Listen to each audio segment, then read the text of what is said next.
Welcome to 73 Mentors. I am your co-host, Jason Vidaurri. And I'm here, the co-host, Vincent Vidaurri. And today we are on our third discussion on Karl Marx. Karl Marx, who lived in the 1800s from 18, I remember, I forgot his 1818. He was 1818, born. right? To 1883. And at this point, we're kind of in the middle of his life and really where a lot of his work is centered. So we're looking at 1845 to about 1849. So just a few years in this time period we're going to be talking about today. And I'm actually going to go ahead and give an overview of the bio on what's going on with him in his life, because we're going to spend most of the discussion really talking about his ideas and some of our thoughts on those things. So for a quick bio, we left from our last discussion that he was in Paris, originally from Germany, would be today's West Germany.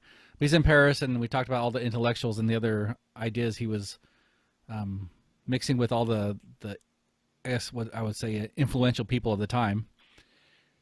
And after that, he basically gets expelled out of Paris because of being so radical. And from there, he goes on to spend some time in Brussels and continues his work there. And we'll talk some of the stuff we'll talk about in the discussion happens there in Brussels. After that, this is just a quick overview of his kind of moving.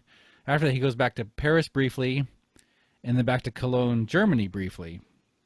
And again, actually goes back to the newspaper we talked about before. He did some work there, gets kicked out again. The second time, the second time.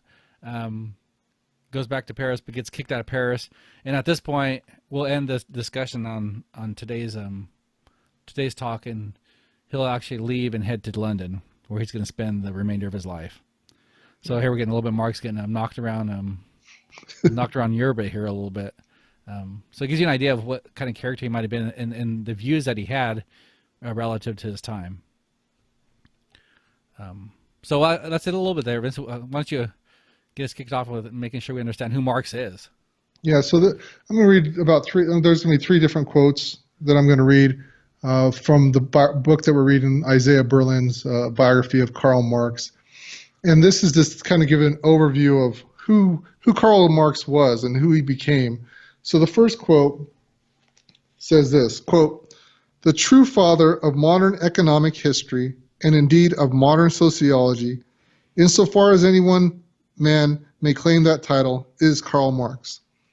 So his discussions, that we're going to get into some of the ideas and ideology here, is that what did that do? That basically sparked what would be considered economic history, and not economics, but economic history in particular, and then pretty much all sociology owes some debt to Karl Marx. So that's one aspect.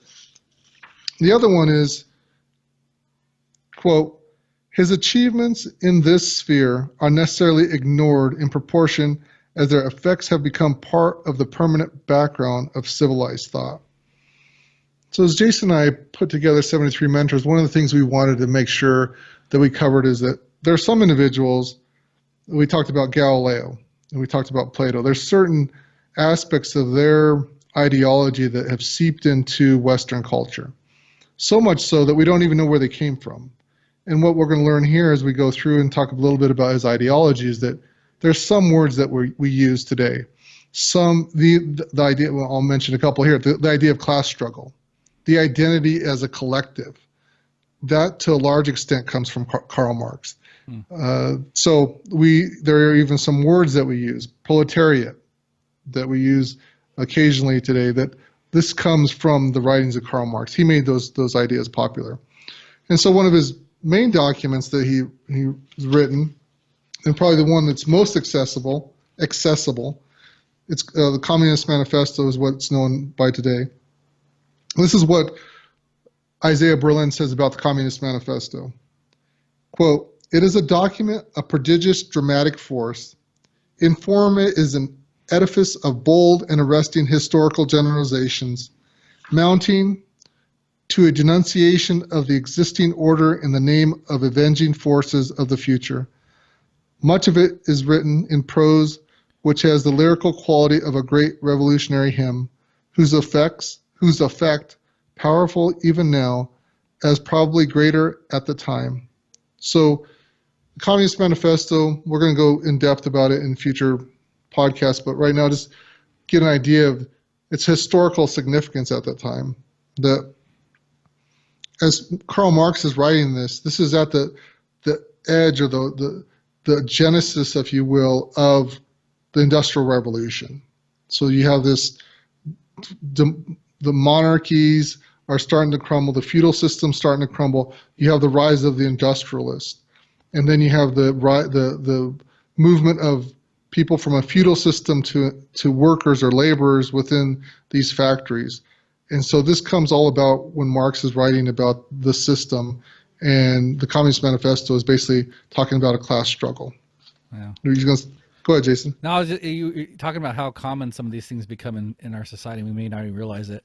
I was actually listening to another podcast this last week, and they mentioned proletariat and a representative of the proletariat and a worker. And what it had to do was with the Philadelphia Flyers. They have a new mascot. I think they unveiled him back in September, called Gritty. And for those of you that don't know, he looks like a big animal Muppet. You know, the Muppet animal. He looks like a big one of those guys, that orange guy, like a 7 foot. So he kind of looks like that. But there's been a big story, like he's become probably the most popular mascot in just these few short months. But some of the Twitter chatter around there was like, hey, they've cast Gritty as a worker, and he's a representative of the proletariat. And I heard that, and it just sparked. I go, oh, that's what we're studying. So just as an illustration of how prevalent this is in our society, many people that probably saw that or saw that word probably have no idea where it came from. That this is part of the Marx story and what he put out there. They probably saw, he's a worker. Okay, I get it. Yeah. Yep. And so I thought that was funny. So one of the things, Vince, in looking at things this week and as going through this material, and we talked about this a little bit before, but I want to bring it back and talk about maybe a little more in depth. Is these concepts around science, what science is, how do you use science, what is a scientific process, and we both consider ourselves scientists. I'm a chemical engineer. You're a pharmacist. There's a lot of science involved in our careers and what we do. And so I want to go, well, let's bring that up, because we also brought this idea around that. Does the science apply everywhere? Can you look at things scientifically everywhere and gain understanding, or to what level can you gain that understanding? So let me first say this. The scientific process is a process where we first ask a question about something, about a reality, about the world around us. Then we formulate a hypothesis around that. Say, well, this is what we predict, or this is what may be happening. Then we make a prediction of what might happen. Then we test that through scientific experiments. We test it to see how it comes out. Then you look at those results and analyze those results. That really is a simply way that is a scientific process. So then you can ask, well, where does that work, and where does it may not work as well?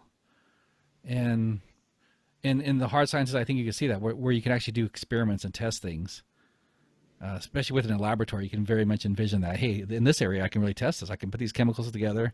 I can test it, see what the results are. And I think another part of the scientific process that maybe is not stated well enough, I guess, in society when I look around, is that it's not just a single study that makes that proves something. It's I do that study, and then maybe I repeat that study. But then someone else repeats that study. And you get these multiple studies, and over time, and the accumulation of all this information starts to bring out a theory or a law or a rule, if you will. It doesn't just come from one study. And I think sometimes we feel that in our society. Oh, there's a scientific study on such and such. Oh, that means it's this. Well, the truth, in my mind, and maybe you can comment on this, in my mind, the scientific process takes more than that. Yeah. Another thing that's very helpful for scientists is if the thing you're studying is predictable and repeatable. If you have something that's either too complex and it's hard to have that predictability and repeatability within it, it becomes very hard to study, because you can't do what I'm talking about. I do a study, and I do the experiment, if you will, and it comes out and the answer is A. Next time I do it, comes out B. Next time it comes out C. Well, science has a hard time. Well, what do you do with that? Mm-hmm. Mm-hmm. So I just want to bring that up and bring this out again and talk about the challenges. There are some challenges with scientists, and we have very much in our society. At least the way I see it is like it's almost a stamp of validity if there's some science work done behind an idea or a topic out there. And sometimes we just kind of take that in and say, "Oh, well, there's a scientific study about it. I'll just take that in. It must be true." Not that we're always that gullible, but it seems to give things some credibility. Yeah. And I guess the reason that we should mention that why we're talking about this is that's what Marx was attempting to do. Yeah. So keep in mind where Marx is that pretty much the tail end of the scientific revolution, where we had more physical sciences, where we talked about Galileo, where we're going to talk about Isaac Newton.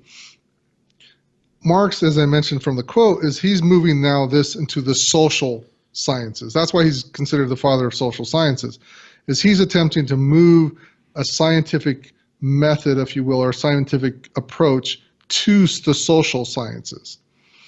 And as Jason and I were talking about, is that one is that can you really be predictable? Can social movements be predictable? Are they reproducible? And I guess the other one I think we should mention is that measurable. Is it something that we can measure? And so the reason we're talking about science again and scientific concept, the scientific process, is Marx is attempting to move the social sciences, or he's basically the genesis of the social sciences put a scientific stamp on it. And again, I think Jason's right. It gains some validity that way. Yeah. And no one had approached science or the social movements that way. Go ahead, Jason. Another thing on that falls in line with this is this idea of where small things or small influences seem to compound and have huge effects down the line.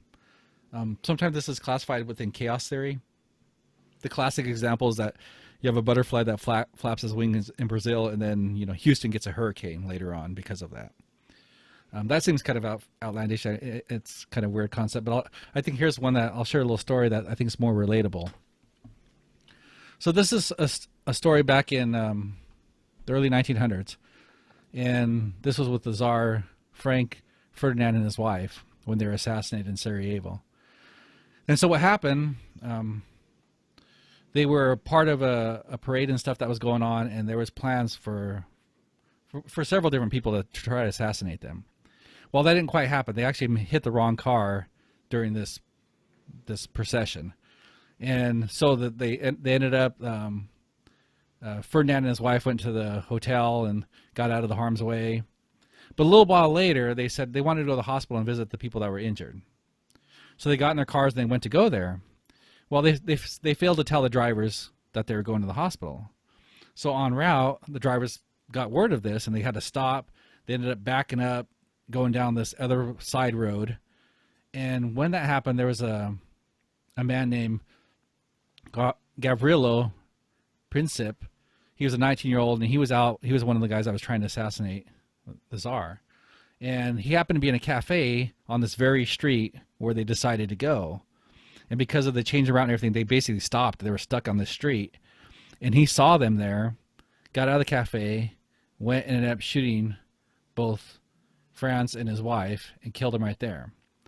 Now I share that because what happened because of this event, it kicked off World War I. And you can see all these little things that seem to happen that you could almost classify as insignificant. Someone didn't tell the driver where to go, or at least minorly significant. They decided to go to the hospital at all. This guy, Gavrilo, decided to eat in this one cafe, or to be in this particular cafe on this particular street. All those things lined up, and then you had an event that kicked off World War I, which then, led into World War II. Basically created a huge influence on the society we live in today. Just an example of a difficult thing where science would have a hard time being able to say something about something like that. Yeah.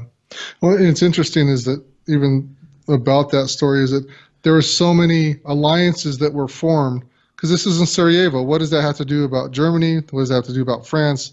What does that have to do about America and England? Is that they had formed particular alliances with all these different countries. Mm-hmm. And so when one person went to war, they had formed alliances saying, if I go to war, you'll come to war. So that's what basically brought the whole world into, in a sense, in this war. So again, small little changes, like Jason is saying, is that ended up causing World War I, which then translated World War II.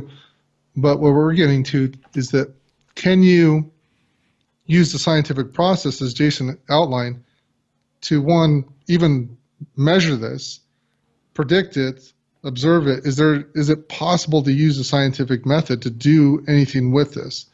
And I'm of the opinion it's very difficult. It doesn't lend itself to the scientific process. Could you in 1900 have predicted that this was going to cause a world war in 1914?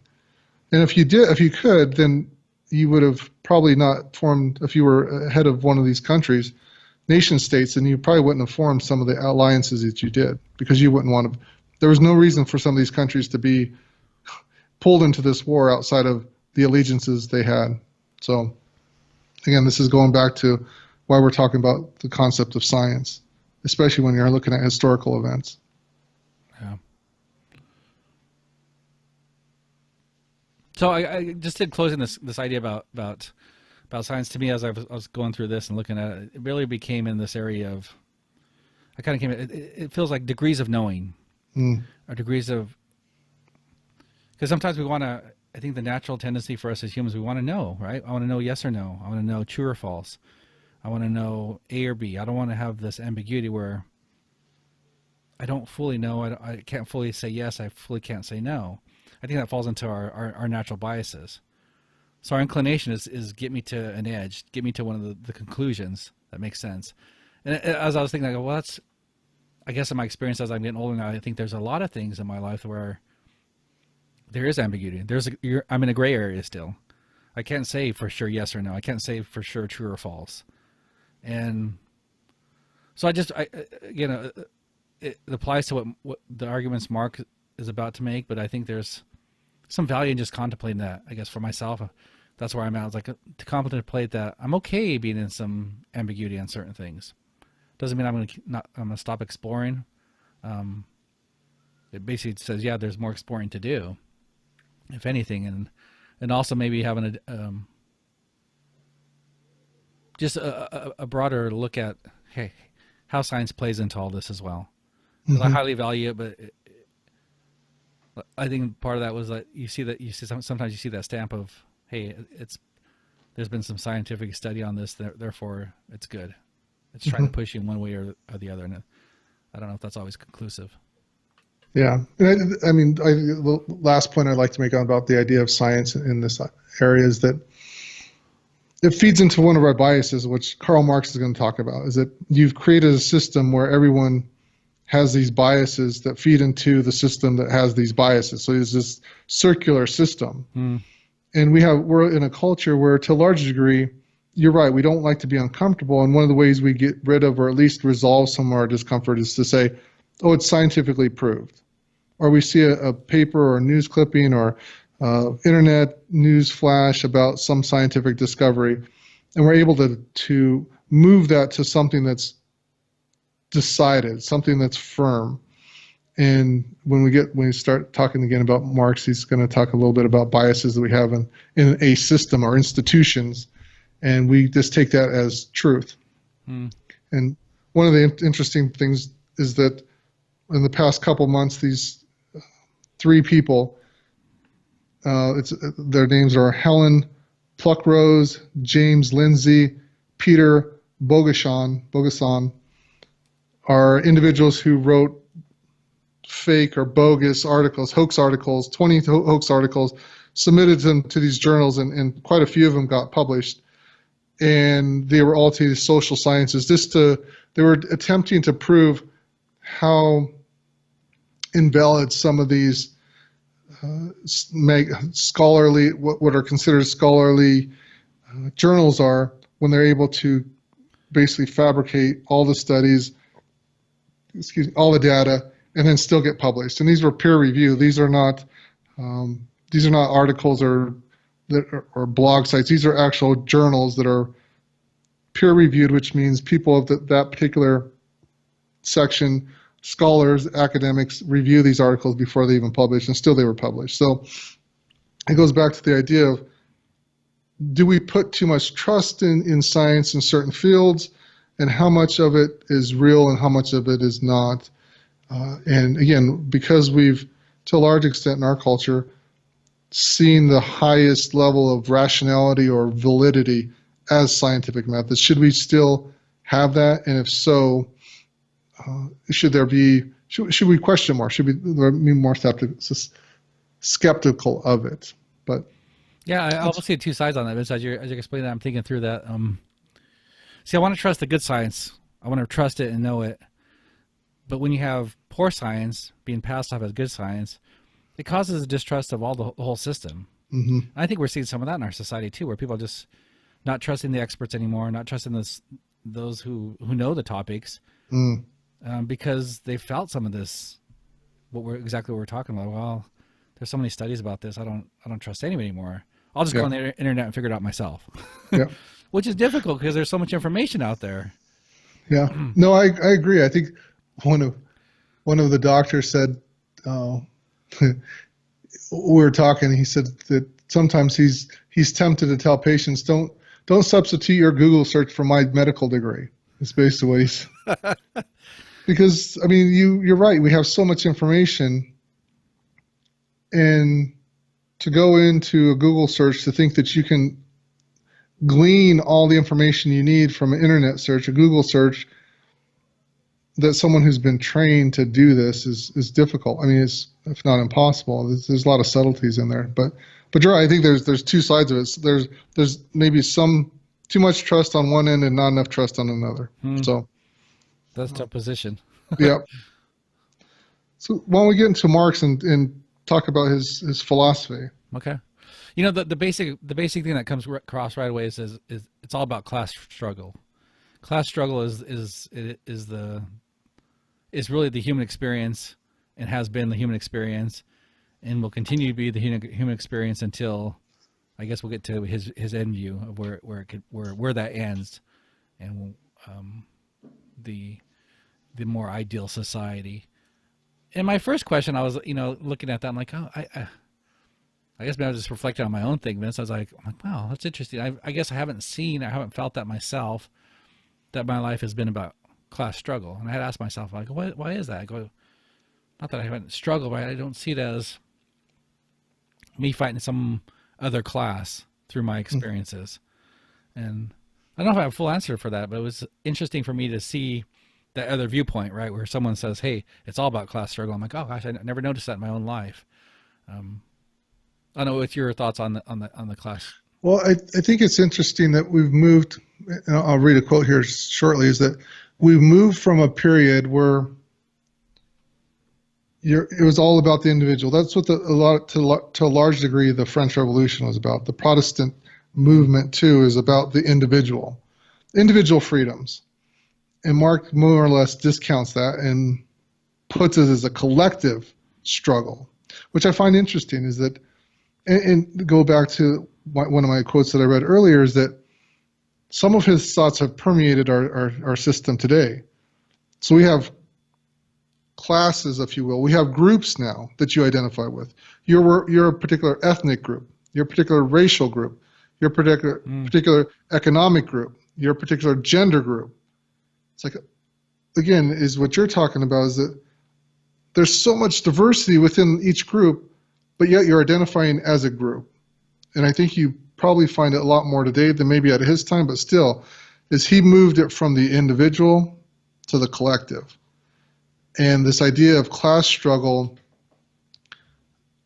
again, maybe it was, I think it may have more drastic. The lines were there because we're coming out of a feudal monarchical system to an industrial system where you had the people who had the capital, who had the factories, and then you had the workers. So there's a fairly distinct, where now, not that there isn't, but it's not as much so. And I guess I think it can be there, but I think we, at least in my opinion, we put too much emphasis on it now than it needs to be. Again, Just because you're a particular class, there's diversity within that class. And I think the other thing you may have mentioned too is that the fluidity. Hmm. We have fluidity within our class. Like Yeah. at what point are you no longer identified with that class, or are you always identified with that class, no matter what you do? And that's something we got to look up more, is how much fluidity there is. But that was one of my questions I actually wrote down, is like, if there's a lot of movement in and out of different classes, is it still a class? Mm. Or are you still part of that class? Well, I lost my wealth. Now I'm not in this upper class anymore, Mm-hmm. but I still have friends and associates there. Or, you can make different cases around that same area. It just got me to thinking about how, if there is fluidity, is it still a class? Yeah, I think yeah, we could do some research, but I think what we'll find is, I mean, if we can go back 20 years, the top 50 richest people 20 years ago are probably not the top richest people now. I mean, example is Bezos wasn't on that list 20 years ago. And Walton's no longer there because, one, he died, but then his family, so they split up all the wealth. So again, he's not close to the top. So yeah, I think we're going to find some fluidity even at the higher upper echelons, let alone at the lower, where someone can go from 1 year making $50,000 to $100,000, or the reverse, go from 150 down to 25. So what class do you identify yourself with at that point? So yeah, I agree. Yeah, I agree. the other thing I think that's come up in our time is the changes with technology. Mm. I don't know if there's ever been another time, maybe back in the artisan day of the tradesmen, the small communities, but where an individual can actually go out now because of the internet and technology and basically be their own company. They can be their individual consultant and then reach out to the world. They can be an artist and do the same thing, and very much be your own company, which I think would be praised by Marx as a good thing, because that's essentially where he's trying to move back to that individual in some ways. So I thought that was just an interesting observation. I don't know to what degree that is at this point in our society. I mean, you can do that, yeah. Can most people do that? I don't know. Yeah. But there's still barriers there and you still get classes, if you will. Yeah. Yeah, I mean, I think it's much easier than it was. Definitely, you couldn't do that 20, 30 years ago. So technology has freed of the opportunity. Now, whether you can take advantage of the opportunity or not is different. So I think it's there.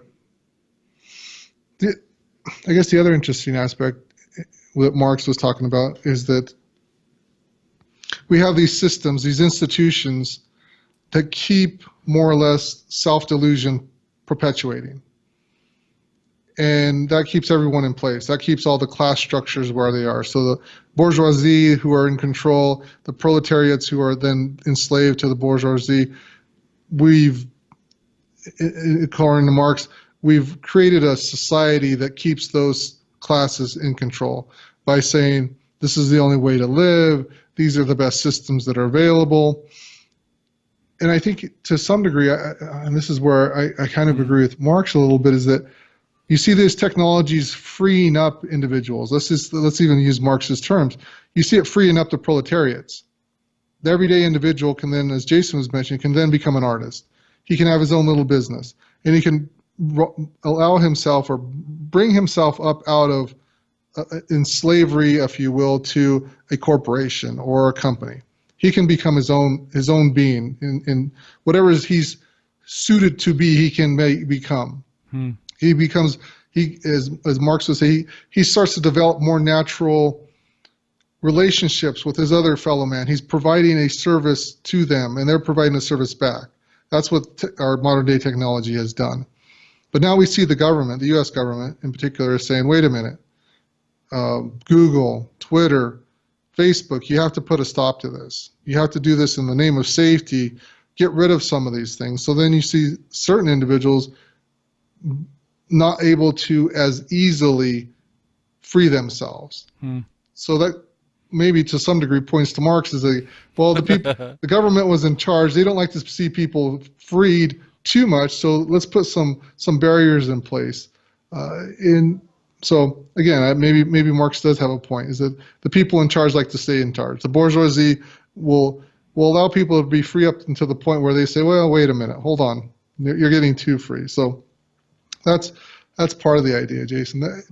Let me just read the idea that kind of the contrast between Marxism and what I think to a certain degree the Western ethos that we have. So this is again coming from Isaiah Berlin's book about Karl Marx, and it says, quote, this is from keep in mind this is from a Protestant individual idea. It says, quote, Protestant idealism taught men to believe that the individual held the means of his happiness in his own hands, that faith and energy were sufficient to secure it, that every man had it in his power to attain to a spiritual or material well-being, that for his weakness and misery he ultimately had only himself to blame. Marx maintained against this, that liberty of action, the range of real possibility between which man could choose, was determined by the precise position which the agent occupied on the social map. All notions of right and wrong, justice and injustice, altruism and egoism were beyond the point, as referring exclusively to the mental states of their owner, which, while in themselves quite genuine, were never more than symptoms of his actual condition. Acts alone counted, particularly the objective behavior of a group, whatever the subjective motives of its members. So what the Protestant individualism is saying is that you're responsible for your own happiness. You're responsible for your own material well-being. Marx is saying, no, that doesn't matter. It has nothing to do with the individual. The individual is only a symptom or a product of the society that he's in. Or as Jason and I are talking, he's only a product of the class struggle. He's only a product of whatever class he is. So whatever the class is being subjected to, that's what he'll do. It has nothing to do with morality. He will act and he will be what the class tells him he will be. Yeah. Which is, again, different than the Protestant individualist idea. It's interesting to play that back and forth. Is it the individual, or is it the group, or the system? Maybe I asked that question. That's why I've never really seen that class struggle myself. Marx would say, well, hey, that's because you grew up in this system. The system with all its parts has taught you not to even see that. So you're blinded by the very system that you grew up in. So you don't see the class struggle, even though you're being oppressed in the very system that you're upholding. Yeah, and I think you'd even say go farther, is that not only are you being oppressed, but you're propagating the oppression of yourself.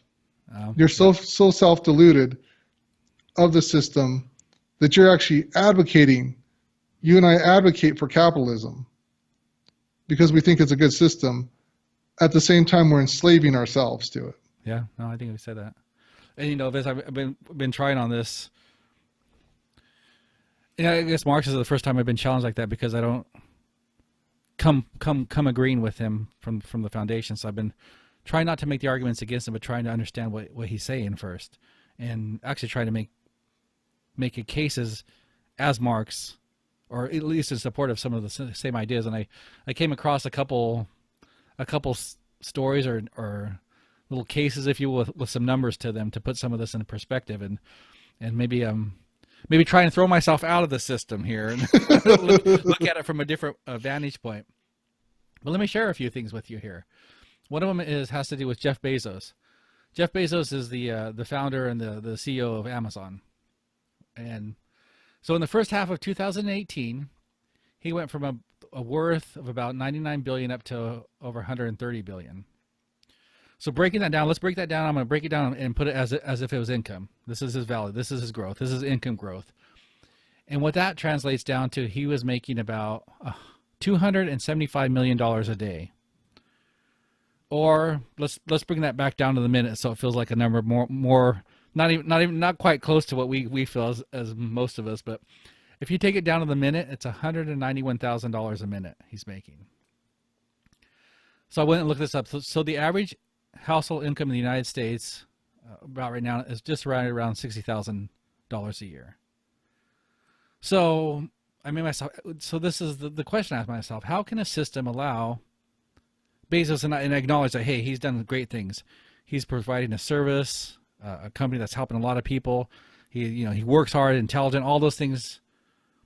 Nevertheless, he's making 1.2 million times the average U.S. worker. I'm looking at this. 1.2 million times the average worker. So as productive as he might be, is he really worth 1.2 million times what some guy goes and works in a factory today? How can a system, basically you can ask the system, how can a system allow such a discrepancy and you still call it a fair system and still advocate for the system? Yeah, I think advocating for Marx is that the only reason he's worth that much is how many people does he have underneath him? Yeah, he's right now basically he has about over 500,000 people work for Amazon right now. So he's taking a little bit of their productivity, or a lot of their productivity. He couldn't run the company by himself. So basically he's enslaving 500,000 people in order for his wealth to continue to increase. He'll give them a little bit to keep them going, but the vast majority he's keeping. There's not anyone that he's currently employed that's making a fraction of what he's worth in a year. I mean, it's a very small fraction. I'm sure the next person is well below what he's getting in a year. So yeah, let me take this a little further. Now, I that was the average U.S. household income. Let me just take it to the world. The average per capita income worldwide is right around $3,000. So that means Jeff Bezos is making nearly 25 million times what the average person in the world makes. Again, how do you justify that someone's worth 25 times more than the average person? Yeah, so he makes he makes roughly in 1 second, a fraction of a second, what the average income of a person in the world does. Yeah. In a second. Yeah. Yeah. Okay, you say, well, Jason, Vince, you guys, that's too. You're taking the most wealthy person in the world right now, at the time when his wealth is really increasing really fast. It's too extreme. Well, let me just go to a more maybe mundane story, something else that's going on in the U.S. This has to do with Sears. For those of you who've been following Sears, it was once the mega, the giant out there, the big retail store that was leading the pack. Well, it's not quite that anymore, and it's actually going through bankruptcy as we speak. And in 2018, they laid off more than 7,000 people. Nevertheless, they approved a bonus of $25 million in bonus to their top employees. That translated to, I think over 8 million went to their top 19 executives. So each executive if you average that out, they're all getting almost $500,000. And then the next 300 people in upper management are getting, if you average that out, around $50,000. So here you can ask, wait a minute here. You've laid off over 7,000 people. You're going through bankruptcy, and your top executives are still raking it in. How can a system allow this? How can a capitalist system allow something like this? It's so unjust. It's not right. Yeah, those are hard numbers to look at, right? And say, well, wait, right. Yeah, there's validity to that. And what basically Marx is saying, this is what you get when you get capitalism. Mm-hmm. You're going to get this exploitation. Yeah, and I think that's the attractiveness of Marxism, is because you see what we'll call market discrepancies or maybe injustices that are happening. So it's easy to say, well, there has to be a better way. There has to be a better system that everyone can be treated better. Did you have one more, Jason? Do you want to talk about the? Well, we were talking last week about LeBron James making so much money, and I had a beautiful NBA story I had forgotten, or I just didn't share it last time. But this happened a while back in my career. I was working with another chemical engineer. He's more senior, actually in his retirement age already, and he'd done a lot of things in his career. I love working with the guy because he was in my mind, one of those movers and shakers throughout his life. He went to college, and he went there with this attitude: I'm going to go and do something. And his first thing, one of his stories made me laugh because he was like, how did you choose chemical engineering? He's like, he went there, he started asking around who makes the most money. And the answer he got was chemical engineer. So he's like, well, that's how I'm going to be. But then he got in the career, and he this was in the carbon fiber industry, and he did a lot of things to change carbon fiber through his time. But one of the stories he shared with me made me laugh, and I tend to agree with him, because shortly out of coming out of college, he went and worked as a chemical engineer. It was right around $12,000 to $15,000 a year was his salary, and he had a good friend who went to the NBA at that time. So this is probably in the '60s. So went to the NBA, and he was sitting down with this guy, and he saw his paycheck there, and it was actually very similar to what he made. So in the '60s, this NBA guy and a chemical engineer were making around $12,000, $15,000 a year. And he said, well, he goes, I don't have a problem today with NBA guys making so much money. I looked up the average here in 2018. They make over $6 million a year on average. And see, I don't have a problem with them making so much money either. The only problem I have is that chemical engineers haven't quite kept up with them. So I love that story. It always makes me laugh to think about that. But it's reflective of what we're looking at in terms of capitalism, in terms of these criticisms that Marx lays out. That, hey, why did that happen? How did NBA players go and make so much money, and you, as chemical engineer, at one time you guys are at the same, equal pay, if you will. Now it's vastly different. Mm-hmm. Mm-hmm. So I thought that was just a fun story. And That's good. I always feel like I should make more money, right? At least the NBA average. That's what it should be. That's all. Just the NBA. I want to be a highly paid guy. Just an average NBA player. Well, I mean, we'll talk about now. We'll move into Marx. So Marx ideology, and so the foundation or of his ideology is considered historical materialism. What is historical materialism? It's basically a method and historical analysis and basis for political strategies. So it's the undergirding. Again, as we mentioned earlier, it's kind of the science saying, okay, let's bring science into this, and let's look at socially and historically how man has developed both under history and sociology. And so as Marx started looking at that, he was trying to find a universal key a universal key to examine and say, okay, at this particular time, under these particular conditions, that is why man developed into a feudal system. That's why man developed into a monarchical system. And what he found is that there's universal principles he tried to apply and identify. And one was that it's non-repeatable. So there's always this progression. There's a progression from one state to the next, or one condition to the next. And kind of the other universal that he found was that you had to go through certain stages. You couldn't jump stages. I'll talk. So you couldn't jump stages from a monarchy to a republic. I'm sorry, from a feudal system or a slave system or the ancient Greek system to a democracy. There's too many gaps in between that. One had to precede the next, and there was this kind of if you will, this evolution of social development. And the other thing he says is something along the lines of history does not move backwards, or it's not cyclical. All its conquests are final and irrevocable. So once something happens, you can't go backwards. So I think to some degree he's correct is that we've not moved back into a slavery nation states or countries or cultures. Most of them haven't. So once they got out of that, when we moved out of monarchies, we've not went back to a monarchy. So you don't see Germany or France or England, for that matter, having monarchies in charge. You have monarchies in England, but they're not in charge. You don't have.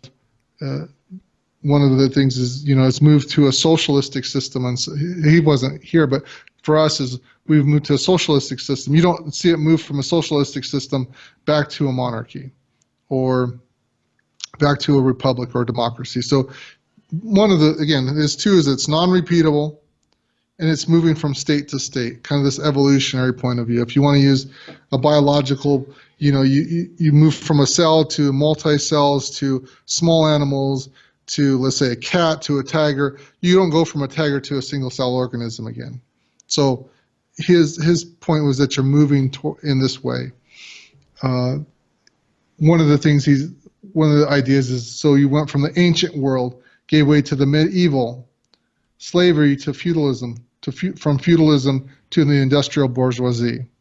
So that's where he's at. That's kind of the lineage, if you will, the evolution, if you will, of the social movement. So it went from from the ancient world to the medieval, to the slavery, to the feudal, and at Marx's time, you have the industrial bourgeoisie.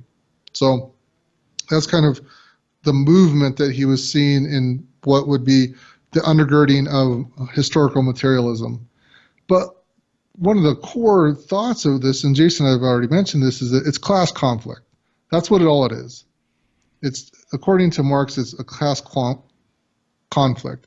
And because you have these class conflicts, and this is the Hegelian idea, is you have, let's use the idea of, again, you have this feudal system and against the monarchical system, and then what produces out of it, you have two opposing sides, and they're fighting against each other. There's always this tension, and out of that, something new arrives, and you have the industrial bourgeoisie that comes out of that. So the point of the Hegelians is that you have these opposing forces that go on and on and on. There's this tension, and all of a sudden, the tension reaches the rise, and then it destroys both of them, and then something new emerges. So for Marx, again, during that time, what is emerging is the industrial bourgeoisie. And this conflict, we can use other analogies. So the analogy would be, you're moving from ice to water to steam. And for Marx, it's just a one-way street. It's only going that one way. Or you go from slaves to serfs to freemen. Again, it's just a one-way direction. You don't go from freemen and put them back to slaves. He's saying that doesn't occur. You continue to move forward. And the classes he's talking about, and the classes that we'll be doing a lot delving into when we talk about the Communist Manifesto, is the bourgeoisie, which are the ruling class, those that have the capital, those that are the industrialists, those that are in power, the ruling class, and then you have the proletariats, which are just the slaves, if you will, or the laborers. Go ahead, Jason. Yeah, I was just thinking about this class, and I want to pull out a quote here from Marx, and to illustrate a little bit more what we're talking about, because it like I said, it feels a little foreign to me to see everything out of this class, but maybe jumping ahead a little bit. But I want to bring up this quote because I think it illustrates what we're talking about, and this comes from Berlin's book that we're reading. And a lot of I agree with this. So he first says this: in essence, talking about history, but in essence is the struggle of men to realize their full human potentials. And since they are members of the natural kingdom, man's effort to realize himself fully is striving to escape from being the plaything of forces that seem at once mysterious, arbitrary, and irresistible. That is to attain to the mastery of them and of himself, which is freedom. Now that very much resonates with me, right? Mm-hmm. Our purpose here is to attain freedom, to become masters of ourselves, not to be oppressed or suppressed by other things, by natural forces. And for Marx, he goes on to say that this is how it happens. Man attains this subjugation of his world, not by increase of knowledge obtained by contemplation, but by activity, by labor, the conscious molding of by men of their environment and of each other. The first and most essential form of the unity of will and thought and deed, of theory and practice. Labor transforms man's world, and himself too, in the course of its activity. So for Marx, it was very much about, hey, it's not just ideas. It's not this, and he says this in different ways. He always talks about the philosophers. Mm-hmm. The philosopher's purpose is not just to share ideas, but to really change the world. Mm-hmm. Again, here, it's not by just the ideas, but by labor of the men. Mm-hmm. That's where things really change, or that's how we obtain this mastery, if you will. Yeah, in Marx's, the idea is that you can have these theories, but has to have a theory of activity too. You can have these ideas, but until you put the ideas have to be in concert with activity. Mm-hmm. And so the idea of that the only way man changes his world for the better is through productivity, through his labor. And I think the interesting thing about that, Jason, is that we've moved now from a culture or ethos in the West from a spiritual sense, an inner man. Now we're at Marx, we're completely external man.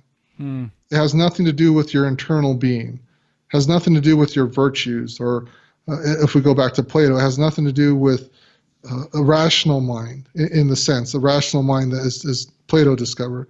It has nothing to do with courage. It has nothing to do with following a moral compass. What it has to do is you have to cooperate with other men in order to subjugate the external to help you become who you are as a more human being. That's where we're at with Marx. Yeah, no, I see a lot of that's very much, and we'll have to play on this idea, but it's that external versus the internal. Mm-hmm. The system, the system of the society and its impact and its role versus the individual internal part of yourself. And I think you said that already. You said that Marx, hey, he's saying if I say, hey, I have a problem, or I have this issue, I'm not able to attain something. Well, Jason, that's because there's a system around you, put you in that place.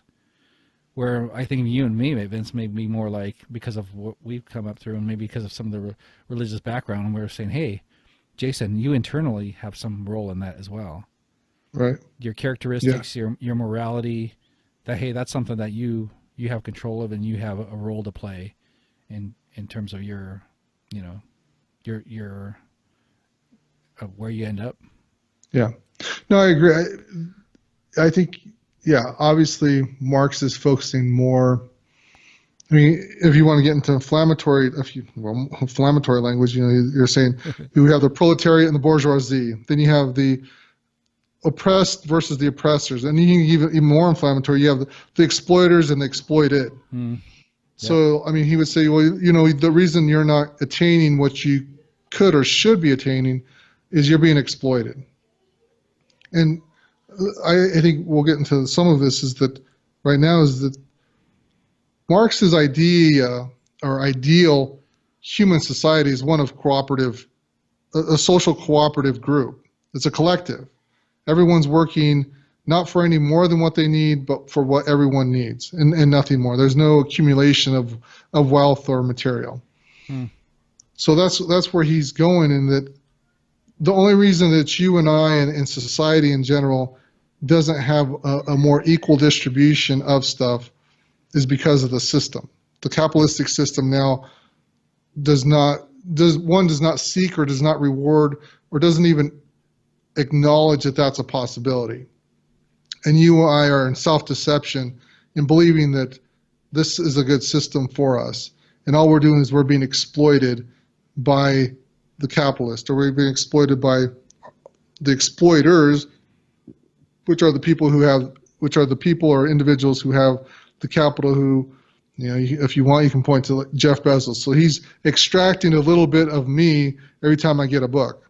He's taking a little bit of my money to add to his $129 billion that he currently has. So he's exploiting me. So, I mean, that's where he's at. He's like, well, that's why we're not in a natural state. That's why there's disharmony or disunity between men, is because you've created this, the system has created this class struggle, this class tension that will only be ameliorated, if you will, if it's all eliminated. And we'll get into that about his end goal, if you want. Talk about this, Vince. There's this overlay, and we hit on this already, but it's you have this system, but you also have individuals. And you bring up the question, are we all the same? No, there's diversity within us. We have differences. And I see there's kind of, maybe this is kind of the internal tension Marx is talking about. There's this syncretism. Do we want to all be this one thing, syncretism, or diversity? Are we? And it's almost like you can ask the same, the group or the individual. Hmm. Those kind of things they kind of overlap on top of each other, and I think that's it's something to to think about and to see where that, because I think we are indivisible. But we're also part of groups, so I think there's a play there. Um, I don't know. I want to play with that idea still, moving as we keep going through this. Yeah, I'll just say a couple thoughts regarding this. That I think we move to whatever's convenient. So Hmm. if it's convenient for us to identify ourselves as individuals, we'll move to that. If it's convenient for us to identify ourselves as within a group, then we'll do that. To some degree, is whatever is more advantageous too. Yeah. Is that if it's more advantageous to be identified as an individual, and it allows you to whatever accumulate more stuff or move into a position of more authority, then you'll do that. But if it's more advantageous to be working within a group, then you'll move there. Uh, yeah, and I don't. Marx clearly, and I don't even know if they're mutually exclusive, but Marx clearly does not advocate for the individual. Yeah. It's let's move to everyone's is a group. You identify as a group. Your struggle as in this particular factory is the same as Joe in a different factory, is the same as Tim in another factory. There's no difference between all y'all, between everyone who's being oppressed. Everyone who's being exploited is a group. So, but it's an interesting discussion. Is that the point? I guess one of the interesting thing I think aspects of identifying with a group is you can't do anything as a group in a sense. You as an individual can't change the group. So if you predominantly identify yourself as a group, I think you're stuck. If they say, oh, your particular ethnic group has an IQ of 84 and you'll never go to college, and you've identified yourself as that, then you're stuck. I mean, it's like, oh, okay, I guess that's what's wrong with my group. There's nothing you can do with that because it's, in a sense, it's intrinsically built into the fabric of who you are. And I guess the opposite works too. Is that, I mean, if your particular group has always been seen as someone or a group that goes to college and has always been successful, then you identify with that group. Because I mean, I think breaks down to more psychology. Is that the idea of group bias.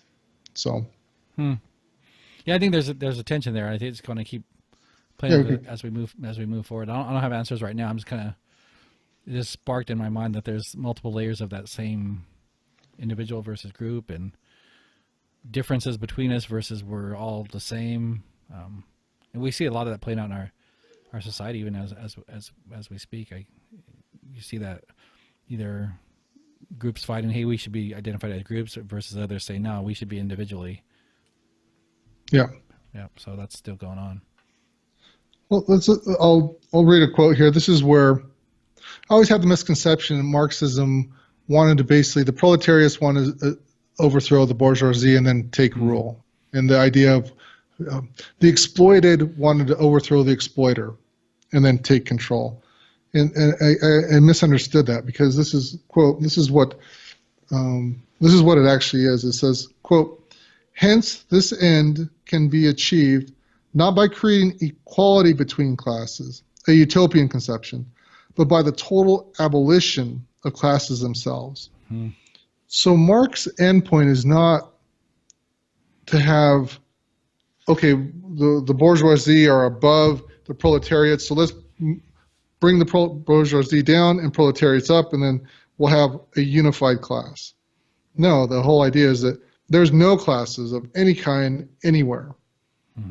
And I just thought that's his endpoint, which is interesting because one of my criticisms always with Marxism is all you're doing is exchanging one oppressor for the next.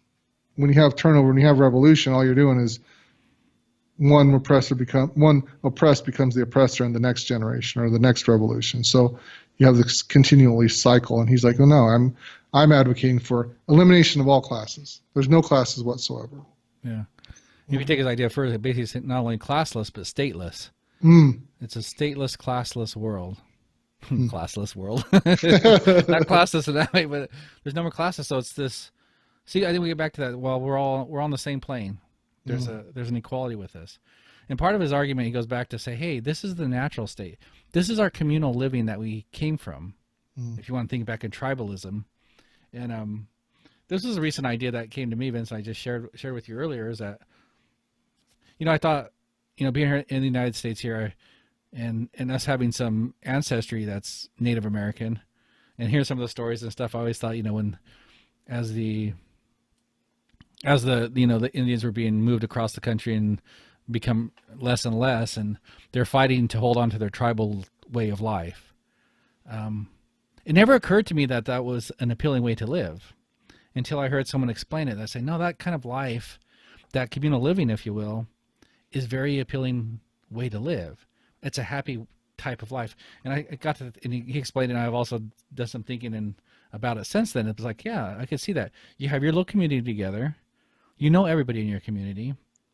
You do things together. You go hunt with your buddies. Your buddies are right there. You go hunt together. You get food together. You celebrate the meal together.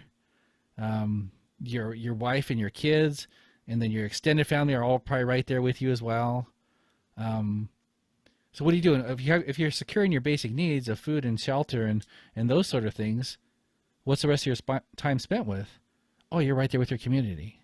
Mm-hmm. Maybe telling stories, playing games, talking about life.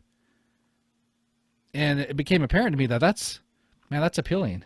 Mm-hmm. That's an appealing way to live, to have that kind of that feeling of connection. And so if you can imagine that extended to where we're all like that, all that feeling together and all that unified feeling together, it becomes clear to me that what Marx is talking about is very appealing. Yeah. And it'd be a nice way to have that and not worry about, hey, I'm fighting to make a living. I'm making enough money, not making enough money. Joe down the street, is doing more and he's working harder. All those sort of things tend to go away. Yeah. And to that end, it's interesting too. I think there's multiple accounts of individuals who were in fights with the American Indians, and then they got captured by the American Indians. And the American Indians basically took them in to part of their tribe. And then later on, they got in a fight again, and these people were then taken back to what we call civilized world. And they didn't want to go back, though. They wanted to be with the Indians because of this idea of this tribal idea. So I think that's part of the romantic romantic attraction of Marxism. Is I think there is this natural tendency for us to want to be in communion with people, want a communal type setting. I mean, you look at some of the main social media sites, Facebook, for example. That's nothing but forming a community. We still have that aspect to it.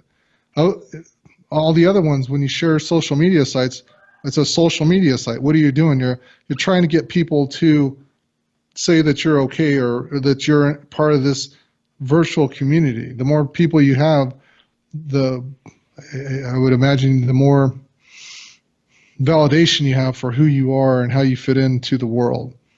And to Marx's credit, I think he's seen that happen in the Industrial Revolution. As you've started the first parts of this fracture, where even under a feudal system, you had everyone together in a community. They were all enslaved to a certain degree, but they were all together enslaved. But when you have the Industrial Revolution, now you're shipping mostly men off to these factories for the large part of the day, and they're no longer with the family. So I think early on you can see how it would resonate with them. It's like, wait, I'm being exploited. I'd rather go back to the way it was to a certain degree and be with my family and be with my community, because they're not really, when you're in a factory, you're working with other people, but you're not. This is the other interesting, I think, aspect of Marx, is that what are you making? You're not making something for your own subsistence. You're accumulating items, products, we'll call them widgets, to be sold. You don't need that widget. I mean, and then let's put it back to today. You and I, if we worked in a factory making iPhones, we made 30 iPhones in the day. What are we going to do with those? We're not doing anything. All we're doing is we're selling our time for the opportunity, the being employed. So Marx points out that there's a dissociation between the worker, the laborer, and his product, the labor and his production. Where before in a tribal system, American Indians, whatever you're producing it for a purpose. It's not as if you're going out and killing 500 buffaloes so you can sell it to a civilized white man. It's not, you weren't doing that. You were doing it because you needed a certain number of buffalo in order to feed your family, in order to provide certain shelter. So I think Marx does hit on that too. So not only this communal, but there's also this tie-in. Whatever you're producing is something that's necessary for you or for the community, which you lose in an industrial system. So yeah, no, that's a part of what he's setting up in the view that he wants to create. Was there any aspects within that we should share before we move on? No, I think that's good. Kind of where I had to. And in all this, Vince, I brought up just the basic idea that what we deal with here in this world and on this earth is so many things are limited. Mm-hmm. We have limited resources. We have limited time. There's a limitation on all those things. So it's always comes to how. I guess this is a question I ask myself going through this, because I think it's at the foundation of whatever system we're looking at. How do we decide how we're going to use those limited resources? And I don't know if I have an answer to that at this point. I'm just bringing that up because I think that as a basic of, do we just decide collectively? Do we do it individually? We let individuals choose and make that choice, or do we collectively do it as a society and say, as a whole, we're going to say this is how resources are going to be used? Because I see that very much in terms of socialism versus capitalism and within Marxism as well. So I guess let me read one piece here that talks about that basically further says what I'm trying to say here is that basically this comes from the reading that we're doing from Berlin. It says there's a natural scarcity of these things in the beginning.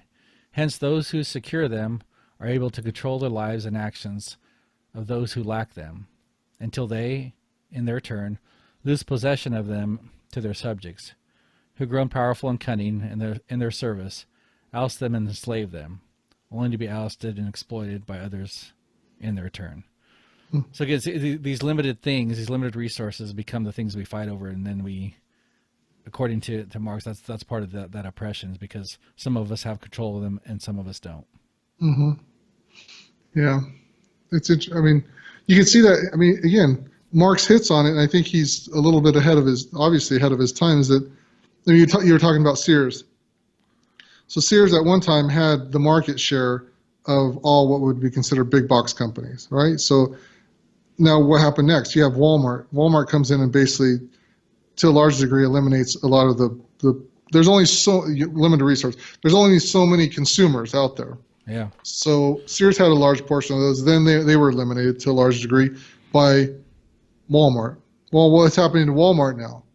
They're getting eliminated by another one, Amazon.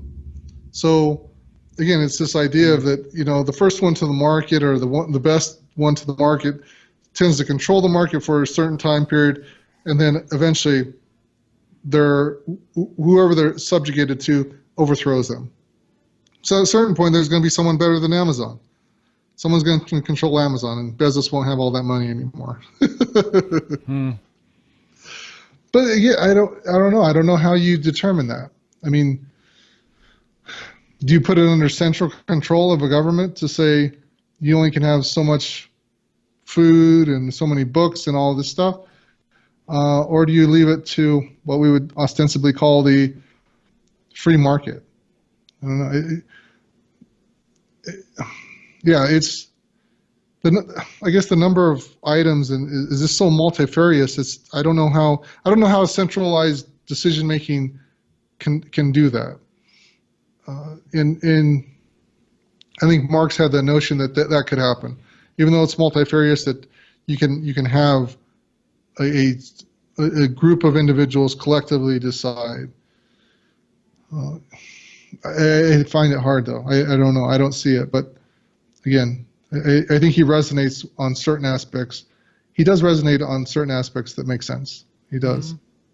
Yeah, no, that was my closing thought too. Is like, hey, there's a lot of parts that yeah, that's right. I mean, that resonates, and I've seen some resonating parts even with what we similar things that we talked about with Plato in his writings and what he was saying. And I feel like I'm at this point where I'm still trying to make the case for Marxism for the case, and I'm not doing the counterpoints very much yet. So maybe that's my promises in the future episodes for our listeners out there, that I'm going to look at all these things and then start looking at the other side of it and saying, okay, here, why does this work? Why don't I think this works, or it does work or not? I guess I feel myself holding back on some of that right now, but just that Marx makes he's at this point a lot of good points, a lot of things that are really true and resonate. Yeah, I mean, one, he's a maverick in that he attempts to bring science into this social sphere, social understanding. By doing that, I think he, again, hit on a lot of things that resonate with a lot of people, which makes it both appealing or romantic.